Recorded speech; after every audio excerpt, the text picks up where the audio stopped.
સંતરામપુર તાલુકો મહીસાગર જિલ્લાની અંદર નાના ખેડૂતો જે ડડલ 2 એકરની અંદર પડી ગયા છે, એક જાનવરોનો ત્રાસ છે અને તેમાંથી કુદરતે આ 2 દિવસથી વરસાદ પડવાથી અત્યારે લોકોના પાક ઉપર પાણી ફરે છે. લોકોને બિચારાને રોજીરોટી ખાવા પર કોઈ અત્યારે એમનો આધાર રહ્યો નથી. અને આ સરકારશ્રીને એક અમારી વિનંતી છે કે અમને વધારે નથી, પણ જે અમારા દેવાના દાસવાળાને જેને બિયારણ છે, આ બધા ઉધાર માટે છે, એનું કંઈક થોડું વળતર મળે તો આ લોકો બિચારા 4 મહિના પોતાની રોજીરોટી કાઢી શકે એ પોઝિશન છે. ડાંગરનો પાક બિલકુલ ખરાબ થઈ ગયો છે, પાણી ભરાઈ ગયું છે. સોયાબીનમાં પણ પાણી ભરાઈ ગયું છે. ચણાનું વાવેતર કર્યું છે, ચણાના વાવેતરમાં પણ પાણી ભરાઈ ગયું છે.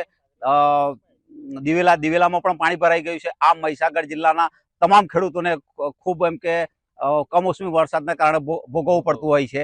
બિયારણ પણ મોંઘા થઈ ગયા છે. લગભગ જેટલી પણ ખેડૂતોની જમીન છે, એકરમાં તો અમને ખબર ના પડે, પણ જેટલી પણ ખેડૂતોની જમીન છે એમાં 90 થી 95% ખેતીને નુકસાન થયેલું છે એવું લાગી રહ્યું છે. ડાંગરનો પાક અત્યારે લણવાનો હોય, અત્યારે ડાંગરનો પાક ખલાસ થઈ ગયો છે અને ડાંગર, મકાઈ અને સોયાબીન, દિવેલા આ બધો જ પાક અત્યારે પૂરો થઈ ગયેલો છે. જેથી સરકારને અમારી વિનંતી છે કે મહીસાગર જિલ્લામાં વળતરની જાહેરાત કરે અને વળતર આપે.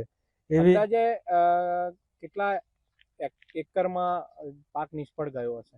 અંદાજે 200 હેક્ટર કે એકર જેવી જમીનમાં નિષ્ફળ ગયેલું છે.